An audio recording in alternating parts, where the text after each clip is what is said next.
치킨계 다주택자 다치킨자 규제해주세요. 이런 식으로 풍자 아니죠. 풍자를 하려면은 비교 대상이 적합해야 되는데 부적합하다. 청와대 실질적으로 올라갔다가 지었다고. 국민들은 모두 서민답게 치킨 한 마리씩 시켜 먹는데 다치킨자 일시적 이 치킨 뭐 똘똘한 일딱 하면서 이런 식으로 프레임 잡는 사람이 있어요. 제가 저기 맛동산 카페에서도 본 사람이 있는데 그냥 자기 생각만 적는 거예요. 낄낄대면서 남들도 다 공감해 주겠지라고 하는데 실질적으로 별로 공감 안 하죠. 공감 안 돼요. 예를 들어서 치킨을 한 명이 많이 시킨다.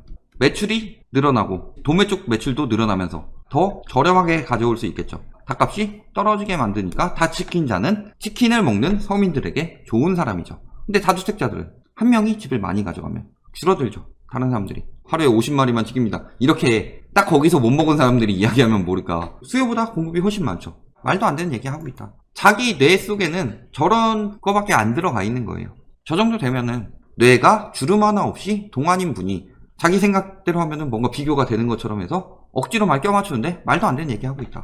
1년 미만 보유주택 양도세율 70%로 오르고 종부세율 2배로 오른다.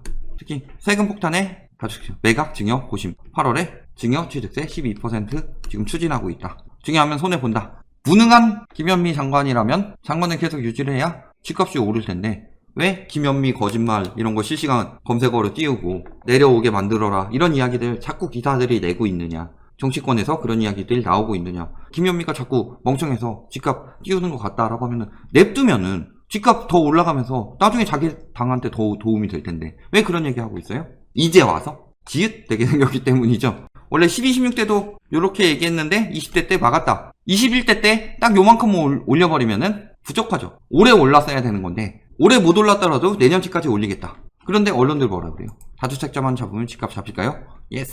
지금 집값의 가장 큰 문제는 뭐예요? 고가주택을 눌렀는데 12, 16대 중저가주택이 오른다는 프레임을 잡았죠. 실질적으로 그렇게 된 적이 없는데도 왜 그런 프레임을 잡았어요? 중저가주택으로 올린다고 하면서 실수요들이 작년 말부터 올해 또 패닉바잉 나오고 있는 거죠. 똘똘한 채 뭐 이야기하고 있는데 말도 안 되는 소리죠. 대출이 안 나오는데 무슨 똘똘한 채예요. 그거 다 현금 주고 사면 띨띨하는 채지. 더 오를 거라 기대하면서 양도보다는 증여 선호. 뭐 전월세 올려서 세금 내겠다. 올리면 올려지나요? 재건축이나 뭐 이런 데면 모르겠는데 전월세 올려서 세금 내겠다 라는 것 자체가 말이 안 되는 상황이죠. 전방위 압박에 다주택자 월세 반전세로 바꾸고 세금 떠넘겨. 늘 이야기하지만 전세가 월세 반전세로 넘기고서 세금 떠넘길 수 있는 여력을 가진 다주택자들이 있다 없다? 있다. 근데 다수는 아니다. 갭투기라는 거 뭐예요? 뭐 10억짜리 집을 사는데 8억 전세 주고 2억 가지고 사는 거다. 10억을 가지고 있었다 하면은 이 8억을 가지고 나중에 전세 나가면 돌려줘야지 하고 있었겠어요? 아니면은 2억씩 5채를 샀겠어요? 다주택자들은 다 이따위로 샀다. 남의 돈 가지고 월세 반전세 돌리려면 보증금 돌려줄 수 있냐? 어린 반푼어치도 없는 소리죠. 이거 월세 바꾼다는 거 극히 일부고 반전세로 바꾼 거는 전세를 반전세로 바꾸고 싶어서 바꾼 게 아니라 12, 16대에 나온 정책 중에 뭐가 있어요? 9억 이상 주택 보유자 1주택 원래 다주택은 안 나오니까 전세자금 대출 즉시 회수한다고 그랬죠.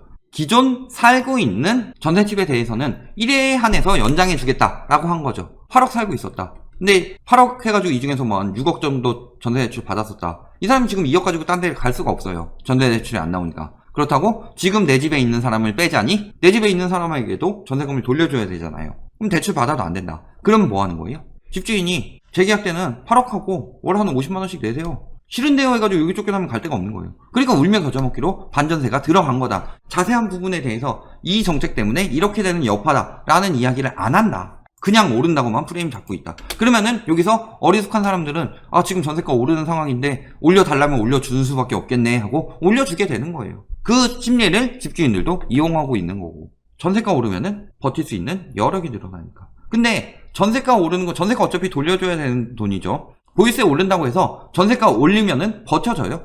버텨지죠? 그러면 내년에 재계약 때는 보유세 내는 거 전세로 해가지고 계속 올려줄 것 같아요? 10억짜리 집인데 전세가 8억이 들어왔다. 근데 보유세가 한 2천만 원 나온다. 한 4천 올려가지고 내년에 8억 4천. 2년치 보유세 높이고 또 2년 뒤에 8억 8천. 계속 4천씩 올려가지고 버틸 수 있겠다. 언제까지요? 16억 막 올라가도 전세 이 가격 내주고 사줄까요? 10억짜리 집인데.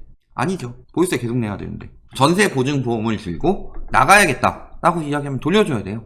돌려줄 수 있어요? 여력 돼요? 10억짜리 집 가지고 12억 16억 막 돌려줄 수 있어요? 돌려주는 게 아니라 돌아버리는 거죠. 결국 경매 넘어가는 거. 말도 안 되는 상황이죠. 그리고 저렇게 깡통주택에 있을 사람도 없고. 얼마나 강화됐어요 보유세? 재산세로 몰아붙이고 있죠. 22% 폭등이라고 하는데 뭐 때문이에요? 첫 번째는 니들이 집값 폭등시켜서 이렇게 된 거죠. 두 번째는 뭐예요? 공시가격 현실화. 이거 굉장히 폭등처럼 이야기하는데 폭등한 게 아니라 지금도 재산세를 100만원 내야 할 거를 한 70만원만 내고 있다. 현실화율이 70%니까. 그 전에 50만원 내고 있다가 70만원 내니까 폭등이라고 하는 거예요. 공시가격 쓰는 나라가 얼마나 있어요.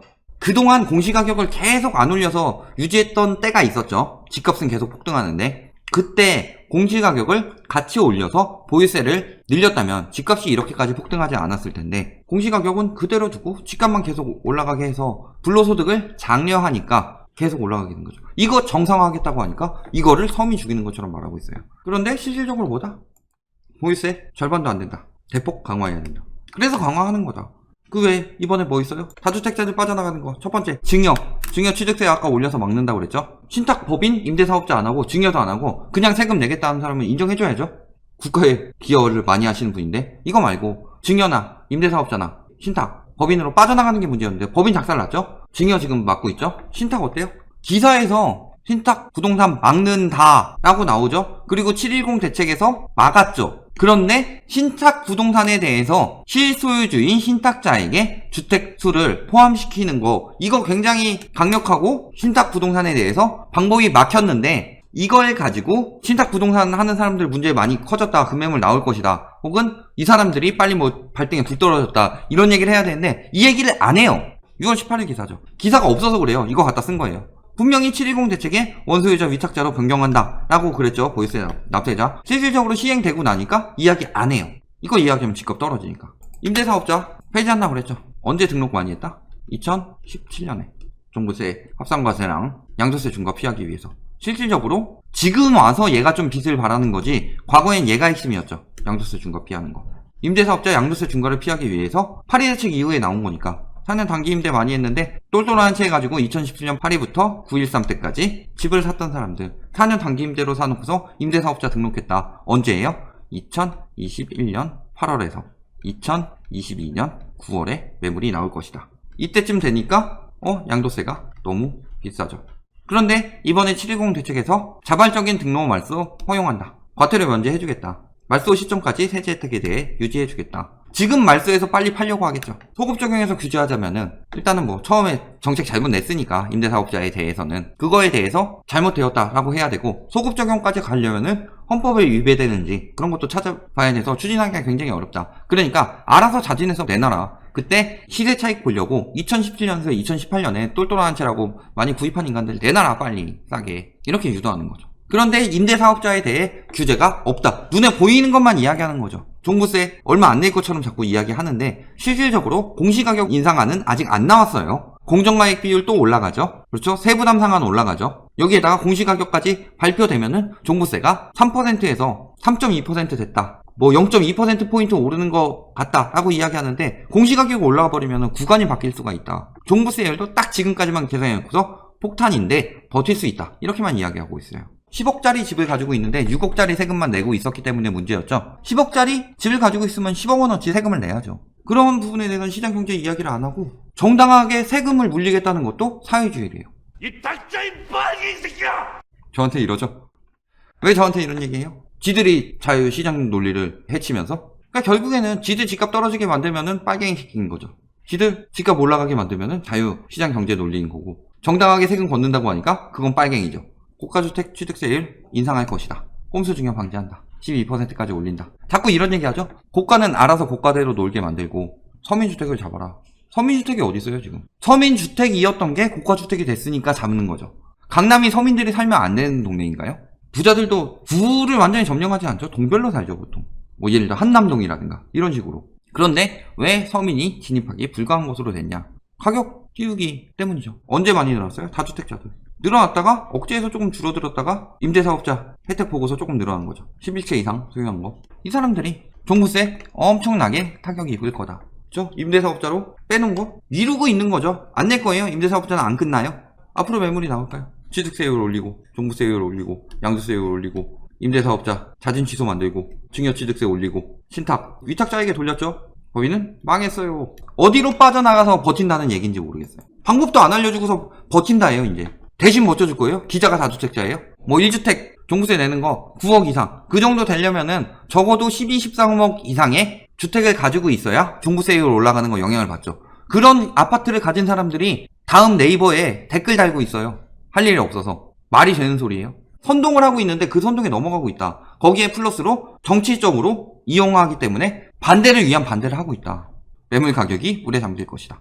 다주택자들 어느 정도인지 파악했다. 처맞기 전까지는 늘어났다. 앞으로 계속 늘어날 수 있을까? 중도금 대출 받은 다주택의 경우 잔금 대출 한도 줄인다. 그거 해가지고 분양받아서 분양권이 1주택인 1주택자들은 잔금 때 보전해주겠다 하지만 다주택은 안 해준다. 결론 버틴다? 9.13 전에는 임대사업자, 9.13 후에는 법인과 신탁 이야기가 많이 나왔었고 그 외에 다른 부분에 대해서는 증여로 버틴다. 이런 식으로 늘 이야기했다. 그런데 지금 다 막혔다. 보유세율 한 방 때리고 아직 공시가격 한 발 남았다죠.